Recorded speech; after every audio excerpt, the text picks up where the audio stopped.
নবীজি সাল্লাল্লাহু আলাইহি সাল্লামের ডাকে সাড়া দিয়ে বাসর ঘরে নববিবাহিত স্ত্রীকে একা রেখে জিহাদে যাওয়ার আশ্চর্য ঘটনা। উহুদের যুদ্ধে ৭০ জন সাহাবী শহীদ হয়েছেন। একের জনের লাশ মোবারক এনে এক এক জায়গায় রাখা হচ্ছে। রাসূলুল্লাহ সাল্লাল্লাহু আলাইহি সাল্লাম গুনে দেখলেন ৬৮টি লাশ মোবারক, দুটি লাশ নেই। একজন তার চাচা হামজা রাদিয়াল্লাহু আনহু, আরেকজন হানজালা রাদিয়াল্লাহু আনহু। অস্থির হয়ে পড়েছেন নবীজি। সকল সাহাবীদেরকে পাঠালেন লাশ মোবারক খোঁজার জন্য। হঠাৎ বোরকা পরা এক মহিলা এসে দাঁড়ালেন নবীজির সামনে। মহিলা আরজ করলেন, ইয়া রাসূলুল্লাহ সাল্লাল্লাহু আলাইহি সাল্লাম, আজ আপনি একটা বিয়ে পড়িয়েছিলেন। রাসূলুল্লাহ সাল্লাল্লাহু আলাইহি সাল্লাম বললেন, হ্যাঁ, আমি তো হানজালা রাদিয়াল্লাহু আনহুর বিয়ে পড়িয়েছিলাম, যার বিয়ের খুশিতে আমি খুরমা খেজুর ছিটিয়েছিলাম। মহিলা বললেন, ইয়া রাসূলুল্লাহ সাল্লাল্লাহু আলাইহি সাল্লাম, আমার হাতের মেহেদি এখনো শুকায়নি। কাল বিকেলে বিয়ে হয়েছে, আর রাতে উহুদের যুদ্ধের জন্য বের হয়ে গেছেন হানজালা রাদিয়াল্লাহু আনহু। বাসর রাতে তার সাথে আমার ভালোভাবে পরিচয়ই হয়নি। যাওয়ার আগে শুধু বলে গেছেন, যদি দেখা হয় তাহলে দেখা হবে দুনিয়ায়, আর যদি শহীদ হয়ে যাই তাহলে দেখা হবে জান্নাতে। আল্লাহু আকবার!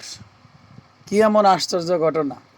আল্লাহ এবং আল্লাহ রাসূলের প্রতি সাহাবীদের কি পরিমাণে মহাব্বত! দুনিয়ার প্রতি তাদের কোনো আগ্রহই ছিল না।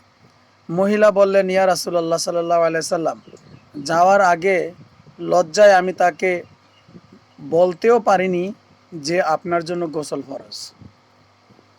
পেয়ারা নবী সাল্লাল্লাহু আলাইহি সাল্লাম, উম্মতের কান্ডারি রাসূলুল্লাহ সাল্লাল্লাহু আলাইহি সাল্লাম এই কথা শোনার পরে কাঁদতে লাগলেন।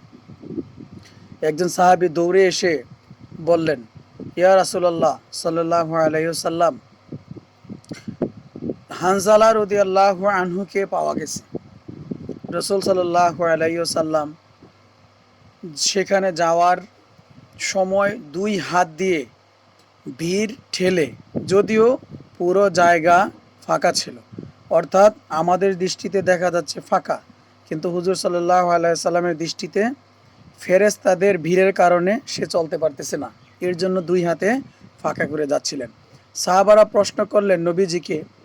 তিনি হানজালা রাদিয়াল্লাহু আনহুকে গোসল দিতে আকাশ থেকে ফেরেশতারা এসেছেন। লাশ মোবারকের কাছে গিয়ে দেখলেন লাশ মোবারকের মাথায় পানি। নবীজি মাথায় হাত বুলিয়ে দেখলেন। জিবরাইল আলাইহিস সালাম এসে বললেন, ইয়া রাসূলুল্লাহ সাল্লাল্লাহু আলাইহি সাল্লাম, হানজালা রাদিয়াল্লাহু আনহুর কুরবানিতে আল্লাহ এতটাই খুশি হয়েছেন যে তিনি ফেরেশতাদের আদেশ করেছেন জমজমের পানি দিয়ে গোসল করাতে, এবং তার শরীরে যেন সুগন্ধি লাগিয়ে দেয়।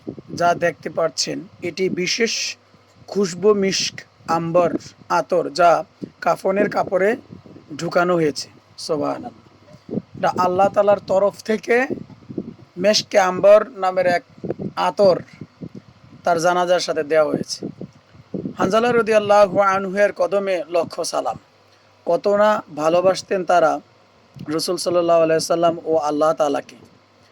রাসূলের ডাকে বাসর রাতে নিজের নতুন স্ত্রীকে ফেলে দিয়ে যুদ্ধে গেলেন। আল্লাহ তার ভালোবাসার কিছু অংশ আমাদের অদম বান্দাদেরকে দান করেন। আল্লাহ তাআলা যদি দয়া করে আমাদেরকেও কবুল করেন, আমরাও দুনিয়া এবং আখিরাতে উত্তম যা পাবো। এই ঘটনা থেকে আমরা যা শিখলাম, কেউ যদি পূর্ণ মুমিন হতে চায় তাকে অবশ্যই আল্লাহ এবং আল্লাহর রাসূলকে তার জীবন এবং সমুদয় সম্পদ, পরিবার পরিজনের চেয়েও বেশি ভালোবাসতে হবে। যদি কেউ পূর্ণ মুমিন হতে চায়, তাহলে আমরা পরিপূর্ণ মুমিন হতে পারবো, দুনিয়া এবং আখিরাতে সফল কাম হতে পারবো। আল্লাহ তাআলা আমাদেরকে কবুল করেন, আমিন।